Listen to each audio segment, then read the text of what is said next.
Hello guys, welcome to 10 की पढ़ाई। तो आज हम करने वाले हैं क्लास 10 का चैप्टर नंबर 3 मेटल से नॉन मेटल का नया topic properties of ionic compound और रोस्टिंग और कैल्सिनेशन प्रोसेस भी हम इस वीडियो में कवर करने वाले हैं। तो ये वीडियो हो सके तो शॉर्ट से शॉर्ट बनाना चाहूँगा क्योंकि इसमें ज़्यादा कुछ हमें समझना नहीं है। बस हमें ये समझना है कि आयोनिक कंपाउंड जो होते हैं, जिसके बारे में हमने पिछली वीडियो में डिस्कस करा था, इनकी प्रॉपर्टीज क्या होती हैं और ये मतलब कहाँ पे कंडक्शन ऑफ इलेक्ट्रिसिटी में कैसे होते हैं, इनका फिजिकल नेचर कैसा होता है, सॉल्युबिलिटी मतलब सॉल्युबल होते नहीं होते, ये सब हम पढ़ने वाले हैं। और उसके बाद हमारे दो important topic calcination and roasting पढ़ेंगे, जिससे हमारी मदद होगी एक्सट्रैक्शन ऑफ मेटल वाले टॉपिक में। बहुत ही ज़्यादा इंपॉर्टेंट टॉपिक है ये दोनों, क्योंकि इसकी जो आगे के जो टॉपिक्स हैं इसी से रिलेटेड हैं। तो दोनों टॉपिक इस वीडियो में हम कवर करने वाले हैं, ठीक है। तो सबसे पहले देखते हैं properties of ionic compound.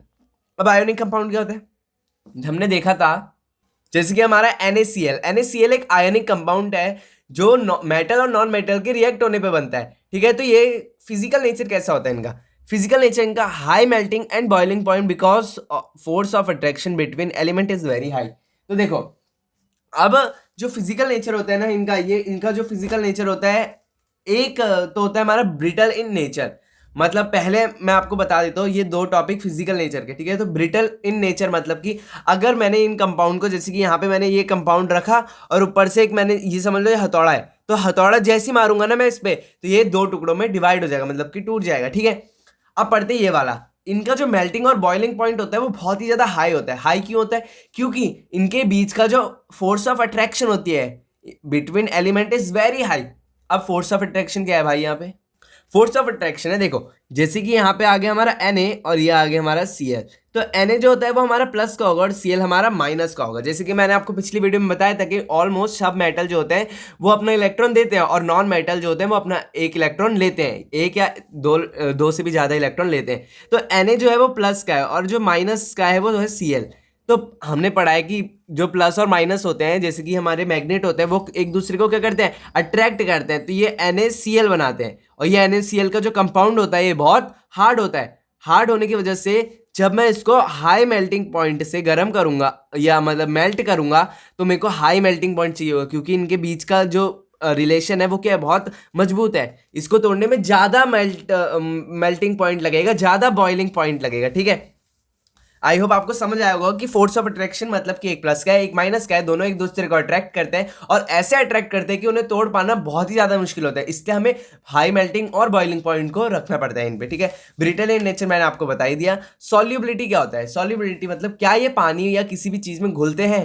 Soluble in water and insoluble in solvent such as kerosene, petrol, oil etcetera. ये पानी में तो घुल जाते हैं लेकिन ये घुल नहीं पाते तो उन सॉल्वेंट्स में, जैसे कि हमारे कैरोसिन, पेट्रोल, ऑयल एक्सेट्रा हो गए, ठीक है। मतलब कि अब देखो, ये मैंने लिया, ये मेरा बीकर है, यहाँ पे मैंने NaCl का पानी बनाया है, ठीक है। NaCl का पानी बनाया है तो क्या नमक पूरे में मिल नहीं जाता? क्या आपको नमक के इतने बड़े बड़े मुंह में, अगर आप जैसे सिरप पी रहे हो NaCl का, तो आपको क्या नमक मुंह पे लगता है कि उसके क्रिस्टल जा रहे हैं इतने बड़े बड़े? नहीं ना, वो पूरी तरीके से पानी में क्या हो जाता है? डिजॉल्व हो जाता है। तो यही लिखा है सॉल्युबल इन वाटर। लेकिन अगर मैं उसी को कैरोसिन, पेट्रोल या ऑयल में डाल दूंगा तो वो क्या होगा? इनसॉल्युबल होगा, मतलब कि वो घुलेगा नहीं, वो नीचे बैठ जाएगा या वहीं पे तैरने लगेगा, ठीक है। अब conduction in electricity. Conduction in electricity मतलब कि ये क्या, अगर मैंने इसे पानी में डाला या ऐसे ही कर दिया या इनको मोल्टन स्टेट में रख दिया, तो ये क्या इलेक्ट्रिसिटी पास होने देंगे? Do not conduct electricity in the solid state due to its rigid structure, but ionic compound conduct electricity in molten state.